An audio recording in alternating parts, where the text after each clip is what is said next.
Good afternoon, everyone. Great to be here with so many people who are committed to helping Western North Carolina get back on its feet. I want to thank the Boone Area Chamber of Commerce for hosting us and for serving the business community for 75 years at this point. I'm here to announce a public-private partnership that will help address the urgent needs of small businesses in Western North Carolina as they fight to make it through the winter successfully. Western North Carolina's economy has suffered a tremendous setback since Hurricane Helene swept through the region. If these small local businesses can make it through the winter, I'm confident that they have a good chance of coming back stronger than ever in the next tourism season. But we need to support them through this uncertain time. I'm joined today by Dr. Susan Mims somewhere. Where is she hiding? Right behind me. Who is the CEO of the Dogwood Health Trust. For the past couple of months, Dogwood has been supporting local small businesses in Western North Carolina suffering either physical or economic damage from the storm, get through a program that's called the Western North Carolina Small Business Grant Program. It has successfully delivered desperately needed grants to keep small businesses afloat, administered by the Appalachian Community Capital, which is a community development financial institution partner with Dogwood. I want to thank Dogwood for its generosity and its initiative for prioritizing a community need that was clear to all. Unfortunately, the initial round of grants that they put forward have been exhausted. The demand was much greater than the amount of money that was available in round one. That's why I am excited to announce that the state of North Carolina will be putting up $20 million, and Dogwood Trust is going to be adding another $10 million for a new pool of small business grants of $30 million.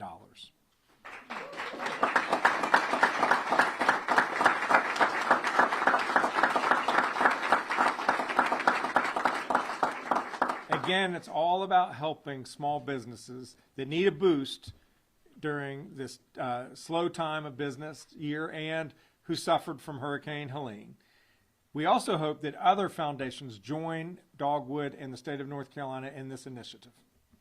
The grants will be for eligible small businesses with revenues not exceeding $2.5 million that are in one of 30 counties in Western North Carolina, as well as including the Eastern Band of Cherokee Indians.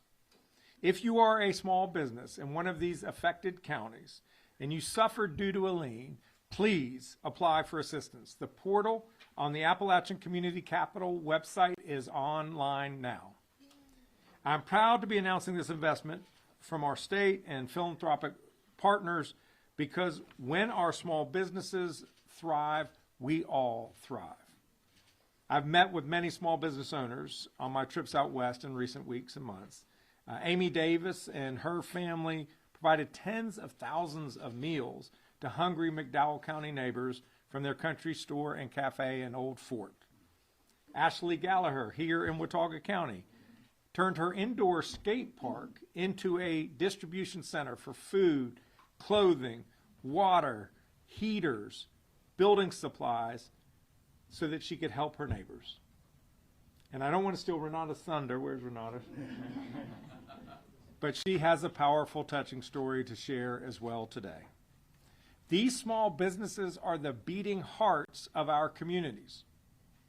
As I visited these folks, they underscore how committed they are to supporting their communities and keeping their businesses in Western North Carolina if they can just make it. Just like they have stepped up for their neighbors, we must step up for them. I'm proud of today's announcement, and shortly Dogwood will talk about its contribution to this effort. But let me say first that more will be needed. Today's $30 million is a positive step, but it is nowhere near enough to meet the needs of Western North Carolina small businesses. I've asked the federal government for increased investment. Next week, I will be asking the General Assembly here in Raleigh to appropriate funds that will urgently support the businesses across Western North Carolina, as well as housing and infrastructure. And we need more philanthropies to step up and join this partnership. If you are a foundation or a financial institution and you are ready to join our effort in strengthening Western North Carolina By investing in the Western North Carolina Small Business Grant Program, please reach out. We will embrace your contribution. Before I close, I want to share another positive announcement for Western North Carolina. Over Martin Luther King weekend, I was in Western North Carolina. In fact, I had the entire cabinet, all 13 members of my cabinet in various counties across Western North Carolina doing volunteer work just so they can get grounded with what the west of the state is facing. I had the pleasure of joining Baptists on Mission in Spruce Pine, where they were helping Barbara and her family rebuild their family home. The flooding had come about 4 or 5 feet in the first floor, had to take out all of the sheetrock, everything, the flooring on the whole first floor. By the time I had gotten there, a lot of work had been done over the previous weeks. As we installed insulation and drywall that day, Barbara could begin to see her home taking shape. I also got to tour Baptist on Mission's rebuild site in Spruce Pine, one of 7 sites they have set up across the state of North Carolina. The one in Spruce Pine is going to be able to house 200 volunteers at any given time, people who come in from across the country, as well as North Carolina, to just go hammer a nail and help people who need to get their home fixed. Their plan, Baptist on Mission's plan, is to stay here for as many years as it takes to help the people of West North Carolina rebuild. They are among the unsung heroes here out west, and I think we need to help them keep doing what they're doing, and we need to support their efforts. That's why I'm announcing a $3 million grant to Baptist on Mission to continue their emergency rapid repair projects. The money will help them purchase building materials that their volunteers can then install to help homeowners get back into their properties as quickly as possible and in safe, habitable condition. Another organization that is doing similarly impactful work is Habitat for Humanity. So we are also announcing a $3 million grant to Habitat to support its repair work. They're currently supporting 178 separate home repair projects ranging from siding on a house or a roof replacement across 11 Western North Carolina affiliates. By working together, we can repair and rebuild homes so that they are safe and habitable for their residents. Richard and Marlo, who are here representing their organizations, thank you both. Whether you are a local government, a philanthropy, a corporation, a nonprofit, or just a person in your community, there is a role for you to play in helping Western North Carolina come back. And by each of us doing our part, we will rebuild Western North Carolina safer and stronger than ever before. Thank you all, and I will now turn it over to Dr. Susan Mims with Dogwood Health Trust.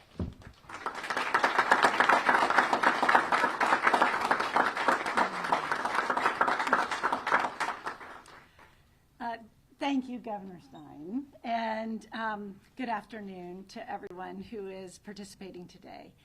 I am grateful to be here representing Dogwood Health Trust, a private foundation focused on improving the health and well-being of all people and communities in Western North Carolina's 18 far western counties and the Qualla boundary of the eastern band of the Cherokee. And I am joined here today by the Secretary of our Board of Directors, Mr. Casey Cooper. Thanks for being with us, Casey. With the devastation left by Hurricane Helene, today's announcement by the state of North Carolina is more important than ever to the vitality of our region. Following the storm, we saw so many businesses suffering and struggling. Dogwood worked with Appalachian Community Capital to create the Western North Carolina Small Business Initiative last October as part of our larger Hurricane Helene relief efforts and prioritizing helping the very small businesses that were most physically and economically impacted by the storm. And we received nearly 3,000 applications in just 4 weeks. Roughly 1,000 small businesses in Western North Carolina have received grants of up to $25,000 from Dogwood's initial $20 million investment.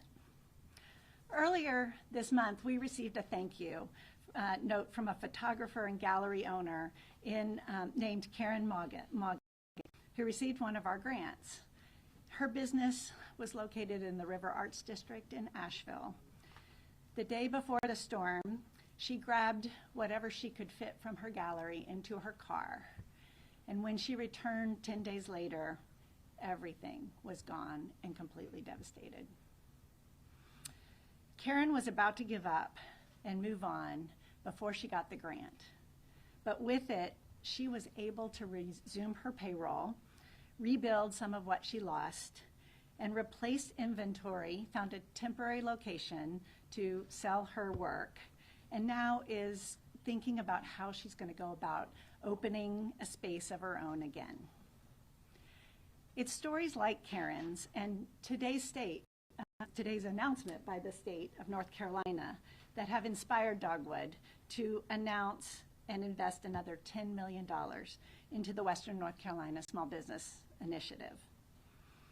We believe that expanding this initiative will help to ensure the health of our region by strengthening the economy and making it possible for neighbors to remain employed and support their families. Each small business that receives a grant employs the people who create the vitality of our communities. And the next phase of the Western North Carolina Small Business Initiative broadens the criteria to businesses that employ even more people. We are grateful to the Appalachian Community Capital for managing this initiative. And we are also proud to expand and support alongside the state of North Carolina. And we hope that more of our philanthropic peers and others will consider contributing to this very important effort as well. And while Dogwood's support for small businesses has been a notable part of our response to Hurricane Helene, I would be remiss if I didn't mention the many other not-for-profits, grantee, and community partners who play such an important role in the region's response from this devastating storm. Dogwood Health Trust remains committed to our region, and we will continue to be part of Western North Carolina's recovery and rebuilding in the years ahead. So thank you for allowing us to be here today. And now I have the honor to pass this over to Renata Dos Santos with River Girl Fishing Company. Thank you.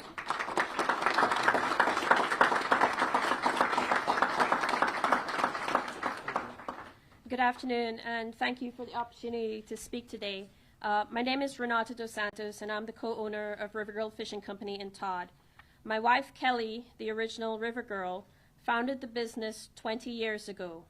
She's passionate about fly fishing and educating people on anything outdoor or nature related. The business started with just guided fly fishing, and then after many requests, she branched out with 2 kayaks. Over time, we invested in more kayaks, tubes, canoes, bicycles, and ecotourism opportunities. We've always been committed to our environment and the river as it is our home. So much so that Kelly started Trashy Tuesdays, where on the first Tuesday of each month, folks float for free in exchange for cleaning up the South Fork of the New River. Over River Girl's 20 years in business, we've never asked for a loan, and we've worked hard to invest in both our business and the Ashawn-Watauga County communities. Then last September happened. After the worst of the storm had passed, we received a call from a friend. "You've got to come down, the building is gone." Our storage building had been lifted in the air and twisted. All of our boats, tubes, bicycles, and tubes were making their way to Virginia. Like everyone else, we never imagined that we'd find ourselves in this situation. But for the first time, we've had to consider if taking a loan on the business was a viable option given the financial challenges ahead. In Western North Carolina, we have a resiliency, a perseverance, the mountain can-do attitude. We support our neighbors, and like the river, we go with the flow. For the 3 weeks after Hurricane Helene, Kelly and I turned our business property into a relief center, and we called it Command Central. We rescued people and animals, helped folks get news of their missing loved ones, coordinated relief efforts via road and bridge repair, property and river cleanup, pulled vehicles out of the river, cleared high water bridges that had become dams clogged with debris, provided access to heavy equipment, donated culverts, distributed food, fuel, generators, general supplies, did wellness checks, became a trash and recycling site for Todd and Fleetwood, sent aid to surrounding towns, you name it, we did it. And after 3 weeks, we were able to divert people's need to more permanent or established resources. Our point is, like the mountain, we are strong. We adapt to change, and we will do everything we can to help others. But to make it through the next tourism season, our small businesses are going to need help. Like us, many are hesitant to take on additional debt via loans.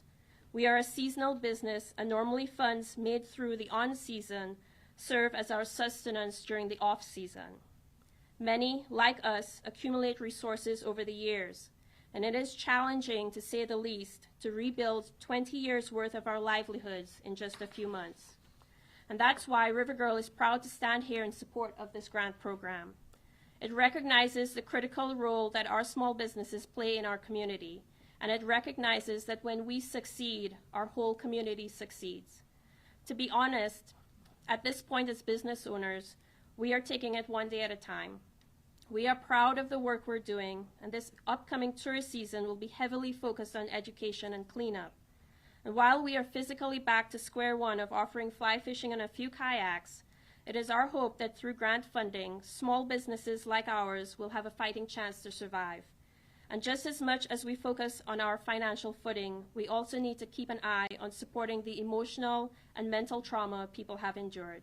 So thank you, Governor Stein, Dogwood Health Trust, and any future partners who are making this program possible. I will now turn it over to Richard Brunson with Baptist on Mission.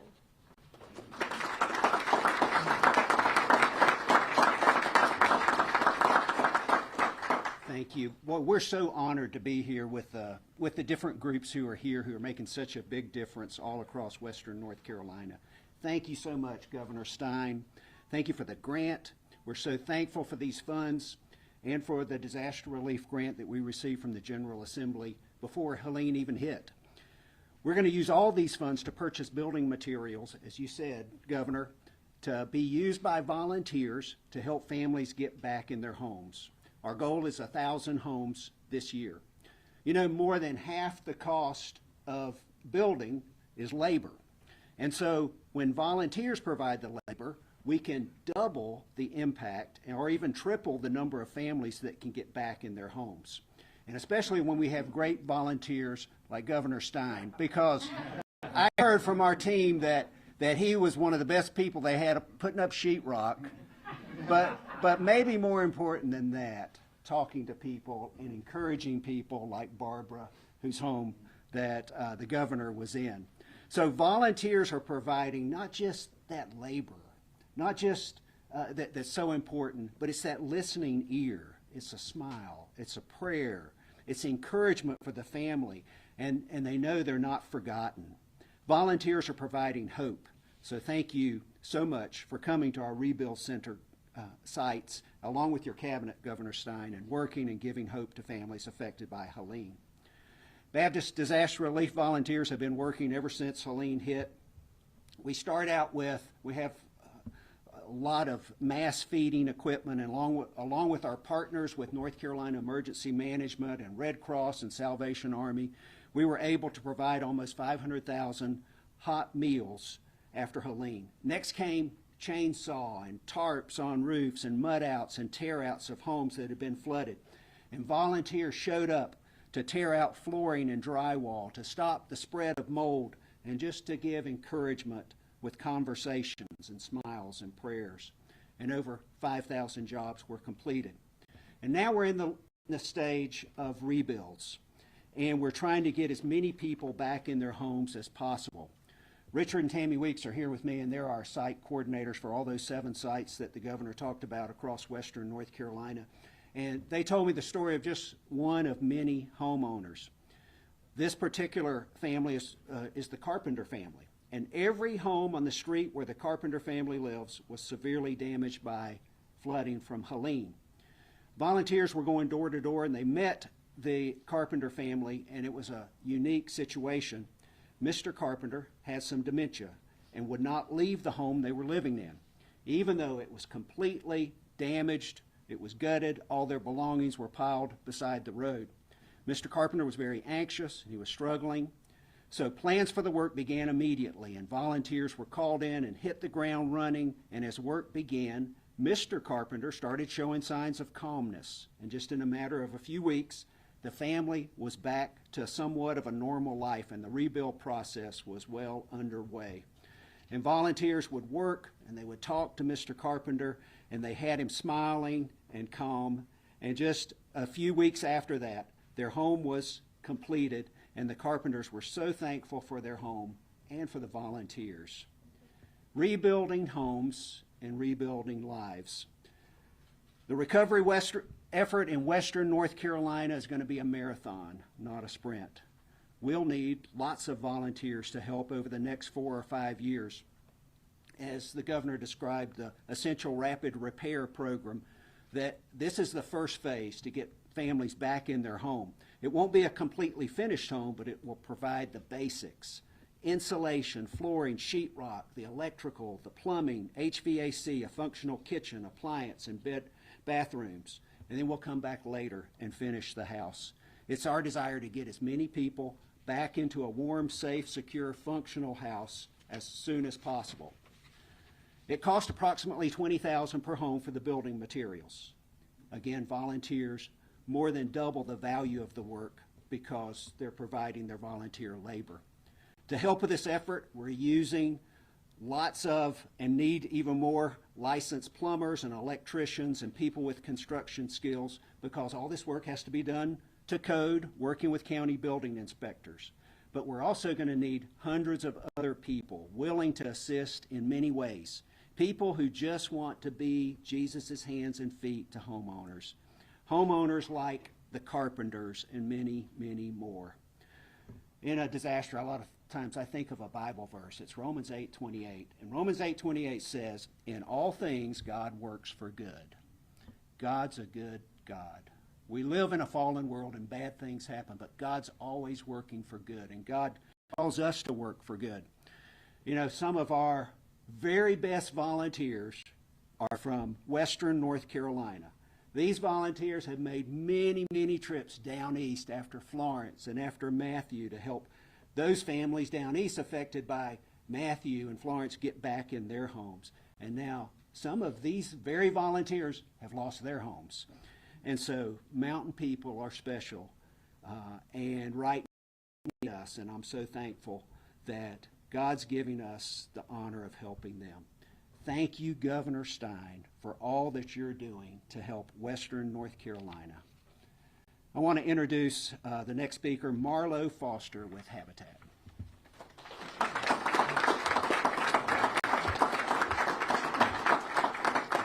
So it is great to be with you all today, and the great thing about going last is that almost everything has been said. So I'm pulling up the anchor, right? But first of all, on behalf of my board of directors and several affiliate leaders that we have with me from Habitat for Humanity, we'd like to thank you for this $3 million commitment. The governor, sometimes I call him Josh quietly, but he's like, now call me Governor Marlon. I mean, Josh and I have had a long history working together in public policy, and so it's just beautiful to see his commitment to the state and his longevity of serving people. Thank you. You know, the governor mentioned it in his presentation, his opening speech. We are targeting 178 repairs this year. And these dollars will go a long way in helping us get that done. But these affiliate leaders will tell you that what we didn't recognize and what we've learned in the process of doing these repairs is that a lot of them are turning into rebuilds. And you've heard the Baptist on Mission talk about this. We did not realize initially going into these homes what the extent of the damage was going to be. So we are thankful for these funds that can allow us to do our work. I also just want to take the opportunity to thank Dogwood Health Trust. Dogwood Health Trust has been a partner in this work in Western North Carolina. They've given us a grant that they've allowed us to repurpose to focus on our Western affiliates. We've also received money from Hyundai Corporation to do some work in Old Fort. McDowell County, which is actually an area we don't have an affiliate, but we've been able to do work in Old Fort, so we're very excited about that, and we're very thankful for that. The last thing that I will say is that Baptist on Mission has thrown down the gauntlet because apparently the governor is a great drywaller. So we've got our Habitat affiliate leaders here. So we welcome you back to the West and back to a Habitat affiliate. But thank you so much. Thank you, Governor, very much. I'll turn it back over to the governor. Marla, thank you.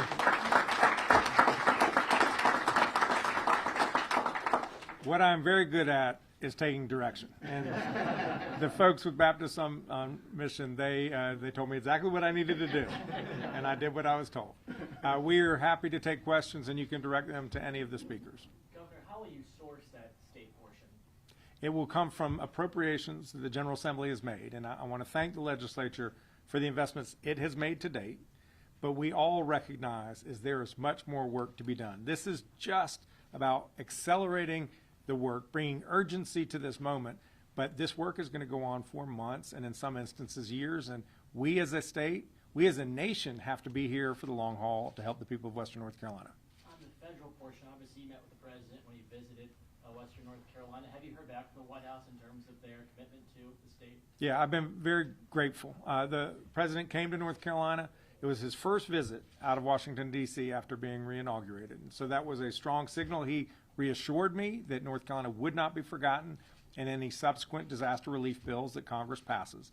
Since that, I've talked with the National Security Advisor a couple of times, just had a call yesterday or the day before with the acting administrator of FEMA.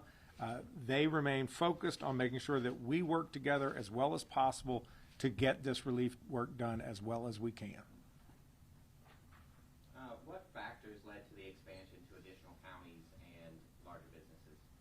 A couple of factors, and I'm happy to let Dr. Mims take a turn on this question as well. One is Dogwood Health Trust, by its charter, is limited to 18 counties, and we all know that the affected counties were more than that. So one value of bringing the state in to support this work is it lets us cover all of Western North Carolina that was affected, not just Dogwood's service area. The second thing is the program, as initially went, was incredibly successful. It was oversubscribed. The money has gone out the door, and it has helped businesses that were struggling and in need. And it became apparent that it was essentially a proof point. This is a desperately needed program, and so we were happy to be able to come together to increase the total amount of resources.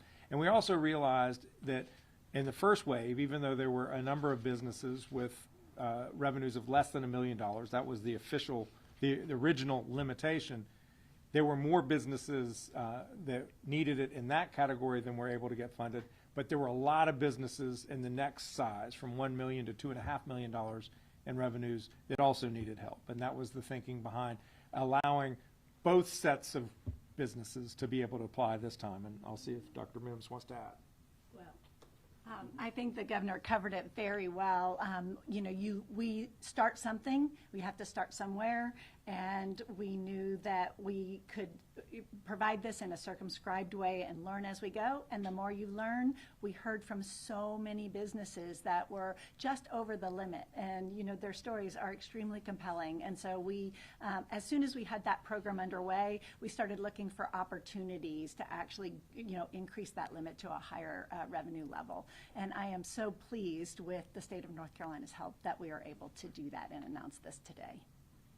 Thank you. Any other questions? Back to the state portion, what's your sense of where Raleigh stands? How long until we'll see the next package from the legislature, General Assembly? We had meetings with the General Assembly this week. There were a couple of hearings, one on the select committee in the House on Western North Carolina recovery, and then another one with government operations yesterday on all of disaster relief. And my sense is that there's a great appetite to put forward money when we can show them that that money is making a difference. And I am confident that we are going to be, with programs like this, we're going to be able to show and convince them that this is the right investment that they should make in the people of Western North Carolina. Politics won't get in the way? Well, I certainly hope not. I mean, look, here is what I know happened in the weeks and months that followed that storm, is that folks were helping each other. Renata was telling, they turned their lost business into a community resource center to help other folks, even though they lost everything. And I assure you this, they never asked anybody who came and said, I needed a blanket or I needed some food, whether they were a Democrat or Republican, because they're a human being and they were in need. And the people of Western North Carolina are in need, and it does not matter if they're a Democrat, Republican, or unaffiliated voter. It's who they are as a person. They're a North Carolinian, and we have to be able to overcome our political differences to help those folks. Thank you all. Thanks so much.